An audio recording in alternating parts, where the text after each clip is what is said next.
তুলোর মতো নরম ডিম দিয়ে মজার এই নাস্তা রেসিপিটি একবার বাড়িতে ট্রাই করে দেখুন। একটি খেলে পেটও ভরবে, মনও ভরবে। বানানো খুবই সহজ, খুব কম উপকরণ দিয়ে আর খুব কম সময়ে তৈরি করে ফেলতে পারেন। স্কুল অফিসের টিফিনে চটজলদি বানিয়ে ফেলতে পারেন দারুণ স্বাদের এই লোভনীয় নাস্তা। নমস্কার বন্ধুরা, আমি সাথী। আমার কিচেনের আবারও এক নতুন রেসিপিতে আপনাদের সবাইকে স্বাগত জানাই। আসুন তাহলে আর দেরি না করে রেসিপিটি দেখে নিন। যেহেতু ডিমের নাস্তা বানাবো তার জন্য প্রথমেই লাগবে একটি কাঁচা ডিম। একটি বাটি নিয়ে নিয়েছি, বাটির মধ্যে ডিমটাকে প্রথমে ফাটিয়ে দিয়ে দিচ্ছি। আর ডিমের মধ্যে একে একে উপকরণগুলো মিশিয়ে নেব। প্রথমেই দিয়ে দিচ্ছি কুচনো পেঁয়াজ। পেঁয়াজগুলোকে এই রকম মিহি করে কেটে নিয়েছি, আর পেঁয়াজটাকে মিহি করে কাটলেই ভালো হয়। তারপরে দিচ্ছি কাঁচা লঙ্কা। কাঁচা লঙ্কাও একেবারে কুচি করে নিয়েছি। আর তার সঙ্গে মিশিয়ে নিচ্ছি একটু chilli flakes. Red chilli flakes দিলাম, এতে দেখতে সুন্দর লাগবে। কাঁচা পাকা লঙ্কা মেশানো থাকলে দেখতে ভালো লাগে। তারপরে এর সঙ্গে মিশিয়ে নিচ্ছি স্বাদ মতো লবণ, আর দিয়ে দিচ্ছি হলুদ গুঁড়ো। আর এখানে চাইলে পছন্দ মতো যে কোনো ধরনের মশলা আপনারা অ্যাড করতে পারেন। যদি বেশি মশলা পছন্দ করেন তাহলে অবশ্যই এখানে দিতে পারেন, আর না হলে নামমাত্র এই সামান্য কয়টি উপকরণ দিয়ে তৈরি করে ফেলতে পারেন। কোনো রকম বেশি মশলা দেওয়ারও প্রয়োজন নেই। এখন সব কিছুকে ভালো করে মিশিয়ে নিচ্ছি, অর্থাৎ ডিমটাকে খুব ভালো করে ফেটিয়ে নিতে হবে। একটি হ্যান্ড উইক্স দিয়ে এইরকম ভালো করে ফেটিয়ে নিলে ডিমের নাস্তাটা বেশ ফুলকো হবে আর বেশ নরমও হবে। ডিমটা এদিকে ফেটানো হয়ে গেছে, এদিকে থাক। আর ওদিকে আমি ময়দার একটা ব্যাটার তৈরি করে নিচ্ছি। মেজারিং কাপের হাফ কাপ নিয়ে নিচ্ছি ময়দা, আর সেই ক্ষেত্রে এখানে একটি চা চামচের হাফ চামচের একটু বেশি লবণ দিয়ে দিচ্ছি। এখানে কিন্তু বেশি উপকরণ দেওয়ার প্রয়োজন নেই, খুব কম উপকরণেই তৈরি করে ফেলতে পারেন আর খুব কম সময়ে বানাতে পারেন। এখন পরিমাণ মতন অল্প অল্প করে জল দিয়ে একটা ব্যাটার তৈরি করতে হবে। ব্যাটার একেবারে পাতলাও নয়, আবার একেবারে ঘনও নয়, মাঝামাঝি কনসিস্টেন্সির একটা ব্যাটার এখানে রেডি করে নিচ্ছি। আর এখানে যে জল ব্যবহার করবেন সেখানে কোনো রকম উষ্ণ গরম জল কিংবা গরম জল কোনো কিছু দেওয়া দরকার নেই। নর্মাল রুম টেম্পারেচারে রাখা যেই জল, সেই জল দিয়ে ব্যাটারটা তৈরি করবেন, তাহলেই দেখবেন ঠিকঠাক হবে। কোনো গরম জল দেওয়ার এখানে প্রয়োজন নেই। দেখুন এখানে জল দিয়ে মিশিয়ে নিয়েছি। আর এখানে কতটা জল লেগেছে, যেই কাপের মাপ করে ময়দা নিয়েছিলাম সেই কাপের প্রথমে 1 কাপ দিয়েছিলাম, আর অর্ধেকও যায়নি, তার একটু কম, অর্থাৎ 1.5 কাপের একটু কম লেগেছে জল। এই মেজারমেন্ট করে জলটা দিয়ে মাখিয়ে নিয়েছি।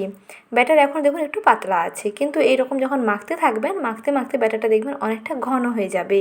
তার জন্য ব্যাটার একটু 5 মিনিটের জন্য স্ট্যান্ডিং টাইমে রেখে দিচ্ছি। প্রথমে ব্যাটার তৈরি করে নেবেন, তারপরে স্ট্যান্ডিং টাইমে দিয়ে সেই টাইমের মধ্যে ডিমের যে কাজটা আছে, ডিম ফাটিয়ে মশলাগুলো মাখিয়ে নেবেন, তাহলে দুটো কাজ একসঙ্গে হয়ে যাবে। আর এখানে দেখুন ব্যাটারটা আগে থেকে অনেকটাই ঘন হয়ে গেছে। একটি স্প্যাচুলা কিংবা একটি আঙুলে এরকম ডুবিয়ে একটু দেখে নেবেন যে আঙুলটা যাতে ঠিকঠাক কোট হয়েছে কিনা। যদি মনে হয় পাতলা লাগছে তাহলে অল্প পরিমাণ ময়দা এখানে অ্যাড করবেন। আর যদি মনে হয় এইরকম সুন্দরভাবে কোট হয়ে যাচ্ছে, দেখুন একটা স্প্যাচুলাটা খুব সুন্দরভাবে কোট হয়ে গেছে, কিংবা একটা আঙুল ডুবিয়েও দেখে নিতে পারেন। যদি দেখেন যে খুব ভালোভাবে কোট হয়ে গেছে, তাহলে বুঝতে পারবেন যে ব্যাটার একেবারেই ঠিকঠাক হয়েছে। দেখুন বন্ধুরা, এই রকম কনসিস্টেন্সির ব্যাটার এখানে তৈরি করতে হবে। ব্যাটার একেবারে রেডি। এখন নাস্তাগুলোকে তৈরি করে নিচ্ছি। নাস্তাগুলো তৈরি করে নেওয়ার জন্য গ্যাস ওভেনের মধ্যে একটি তাওয়া বসিয়ে দিয়েছি। তাওয়ার উপরে আমি একেবারে সামান্য অল্প একটু তেল দিয়ে দিলাম। তারপরে একটি ব্রাশের সাহায্যে তেলটাকে ভালো করে তাওয়াতে মাখিয়ে নিচ্ছি। বেশি তেলেরও প্রয়োজন নেই, একেবারে অল্প তেলে খুব সুস্বাদু একটা নাস্তা তৈরি করে ফেলতে পারেন একেবারে কম সময়ে। তাওয়াটা মোটামুটি ভালো করে গরম করে নিয়ে তারপরে 2 হাতা ব্যাটার দিয়ে দিচ্ছি। আর ব্যাটার যখন দেবেন গ্যাসের আঁচটা একটু কমিয়ে রাখবেন। গ্যাসের আঁচটা কমিয়ে ব্যাটারটাকে এরকম দেখুন একটু স্প্রেড করে দিচ্ছি, একটা রুটির শেপে তৈরি করে নিচ্ছি। তারপরে গ্যাসের আঁচটা মাঝারিতে রেখে একটি ঢাকনা দিয়ে দিচ্ছি, যাতে ওপরটা একটু ড্রাই হয়ে যায়। ওপরটা যখন একটু শুকনো হয়ে আসবে তখন দিয়ে দিতে হবে ডিম। এই কাঁচা অবস্থায় কিন্তু ডিমের ঘোলাটা দেবেন না, তাহলে কিন্তু ভালো হবে না, অর্থাৎ কাঁচা কাঁচা থেকে যেতে পারে। দেখুন একটা সেট প্রায় হয়ে গেছে, ওপরটা অনেকটা ড্রাই হয়ে গেছে। এই পর্যায়ে দিয়ে দিতে হবে ফ্যাটানো ডিম। কোনো রকম বেলাবেলির ঝামেলা ছাড়া খুব সহজে এইরকম নরম তুলতুলে নাস্তাগুলো বাড়িতে তৈরি করে ফেলতে পারেন। সময়ও খুবই কম লাগবে আর খেতেও খুবই দুর্দান্ত লাগে, একেবারে নরম তুলোর মতন হয়। আর যাকে খাওয়াবেন দেখবেন সেই আপনার কাছে প্রশংসা করতে থাকবে এবং রিকোয়েস্ট করতে থাকবে আরও একবার বানিয়ে দেওয়ার জন্য। স্কুল অফিসের টিফিনে চটজলদি, হাতে সময় কম নিয়ে ঝটপট তৈরি করে ফেলতে পারেন। বাচ্চাদের খুবই পছন্দ হবে, বাচ্চারা দেখবেন টিফিন বক্স একেবারে খালি নিয়েই আসবে, কারণ খেতে এতটাই দুর্দান্ত হয়।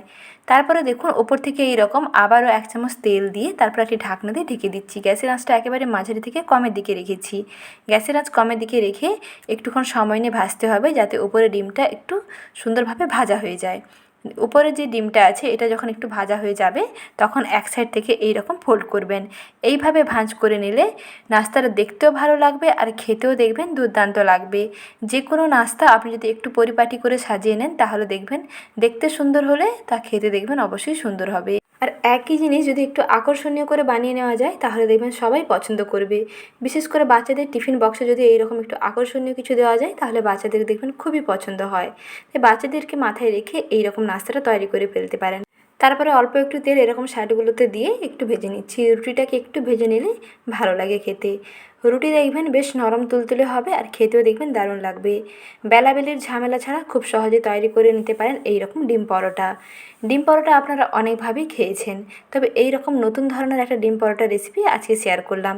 এইভাবেও বানাতে পারেন, দেখবেন খেতে খুবই ভালো লাগে। খুব কম উপকরণেই ঝটপট তৈরি করে ফেলতে পারেন নতুন ধরনের দারুণ স্বাদের লোভনীয় ডিম পরোটা।